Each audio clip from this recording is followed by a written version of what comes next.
Every dollar in your wallet and every digit in your bank account rests entirely on trust.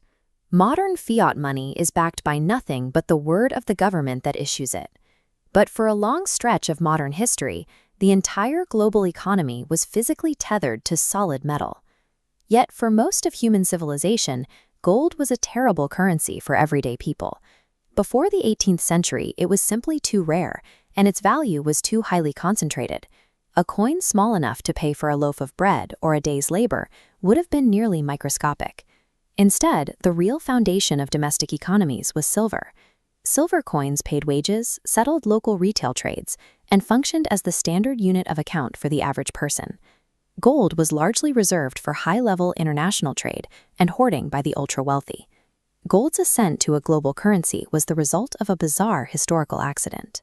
In 1717, Isaac Newton, the renowned physicist then serving as master of the Royal Mint, accidentally set Britain's internal exchange rate of silver to gold too low compared to prevailing rates in continental Europe.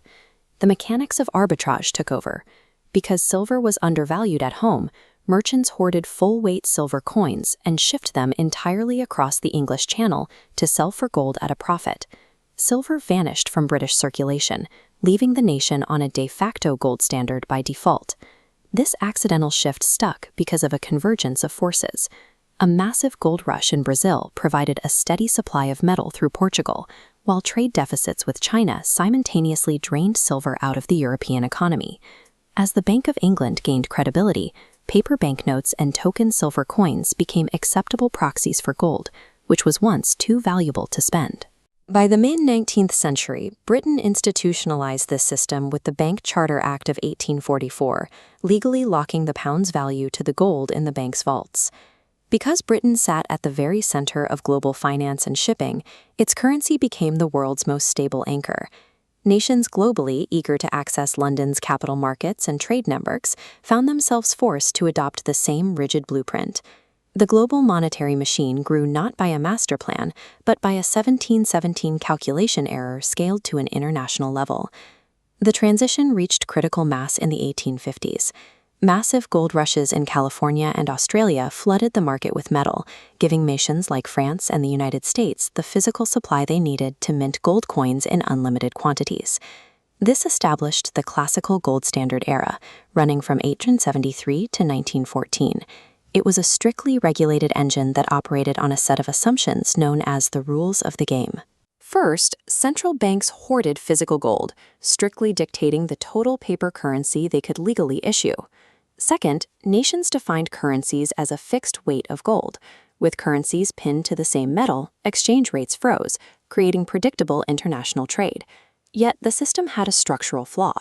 Huge quantities of legacy silver coins, like the American Morgan dollar, remained in circulation at face value. This limping standard forced central banks to manipulate the market to maintain the illusion that every coin was fully backed by gold.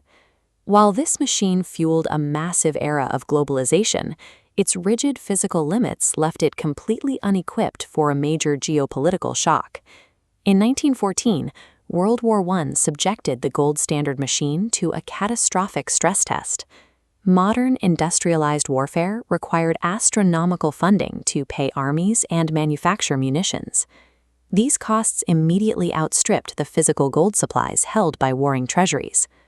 To fund survival, governments suspended exchanging paper money for gold. They turned to printing presses, flooding economies with unbacked currency. In nations like Germany, this triggered a collapse into hyperinflation, where a single loaf of bread could eventually cost billions of marks. The gold standard proved to be a fair-weather machine.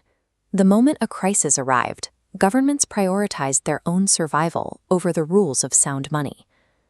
During the 1920s, global leaders attempted to reboot the pre-war machine. They misguidedly tried to force their economies back onto the gold standard at the exact conversion rates used in 1914. To make paper currencies match their old gold values, governments had to induce massive economic contraction. They intentionally pulled money out of the economy, causing prices to fall and unemployment to soar through brutal tightening policies. This weakened system shattered when the Great Depression began. As banks failed and depositors panicked, The rigid mechanics of the gold standard made the crisis unsolvable. Legally required to back every dollar with gold, central banks were paralyzed. They could not print the emergency funds needed to save failing commercial banks because they didn't have the physical metal to back them. They watched thousands of institutions collapse in silence.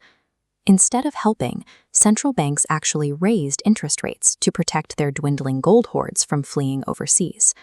This rewarded those who held on to cash and punished those who spent it, suffocating business profits and extending the breadlines. The gold standard, once a symbol of reliability, now functioned as a structural trap. It locked the global economy into a cycle of falling prices and rising debt, with no escape valve. The countries that abandoned the gold standard the earliest recovered from the Depression the fastest, proving the system had become a liability. In 1933, President Franklin D. Roosevelt severed the US dollar from gold to allow for economic stimulation, a move that finally allowed the government to fund a recovery.